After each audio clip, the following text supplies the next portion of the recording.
BZ will talk about the ramifications of global growth.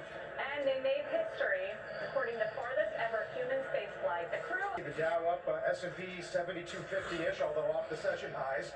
Tech's doing a lot of work, along with some consumer discretionary. Got some relief in energy and in yields too, with the 10-year backing off a couple of basis points to 4.37. Yeah, tech, as you said, doing a lot of work. But there are some other, good earnings movers that are high today. We've got, for instance, Estée Lauder near the top of the list. Really solid quarter there, up 7%. Oracle, you mentioned tech. Intel's continuing just an amazing run after earnings. We're going to start with the big tech story, and Apple in particular. Memory costs, once again, a key industry theme. Mackenzie Sagales joins us from San Francisco with more color on the quarter, Matt. Hey, Sarah. So Tim Cook is heading into his final full quarter as Apple CEO with a much stronger demand backdrop than investors expected, but also with a warning that the AI-driven memory crunch is about to put more pressure on Apple's margins. Now, the quarter itself was strong, a blowout guide and record services revenue helping drive the margin beat. Apple's calling for June quarter revenue growth that's nearly double the street at the high end.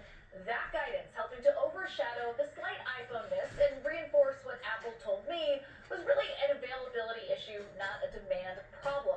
Cook also pointing to China as a bright spot with revenue up 28%, saying that the relationship between the two countries is actually better today than it was a year ago.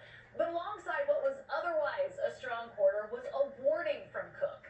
Memory expenses are going to be significantly higher this quarter, with the pressure increasing beyond June. Cook on the call saying that they are looking at a range of options, which appears to leave the door open to price changes, storage adjustments, or even just absorbing more of the hit in margins. And that gets to the strange position that Apple is in, because unlike much of mega cap tech, Apple is not spending aggressively to build these frontier AI models in data centers. It is still putting enormous cash behind buybacks, including another $100 billion authorization. But Apple is still exposed to the AI build-out through the supply chain, with data centers competing for those same components that Apple uses in iPhones, Macs, and iPads. So really, two final tests for Cook here. Can he give investors a convincing consumer AI story at June's WWDC Developers Conference? And can he protect margins while memory costs rise without hiking prices? Guys? Matt, appreciate that very much. It's a great setup for an important name, enjoying one of its best days, or at least earlier in the session since August. That's Mackenzie Sagales on Apple. For more, let's bring in Mizuho Managing Director and TMT Sector Specialist Jordan Klein, who joins us here at Post 9. Good to see you back. Welcome. Thank you. Managing now to catch up to the S&P year to date. Can this start to outperform for the year? Well, that's going to be the big question. I think that will be determined by how many big mutual fund managers who probably are underweight versus the other mags, if they feel like they need to go neutral or overweight. And I think a lot of that's going to depend upon two things, their AI strategy and then gross margins. And as we're all waiting to see, what will be the impact on rising memory costs in the back half of this year? It sounds like you think they should be a little more communicative, at least on the margin story. Well, I just know from speaking to investors, they're most concerned about the gross margin trajectory from here. We're at all-time highs, near 49 or at 49%.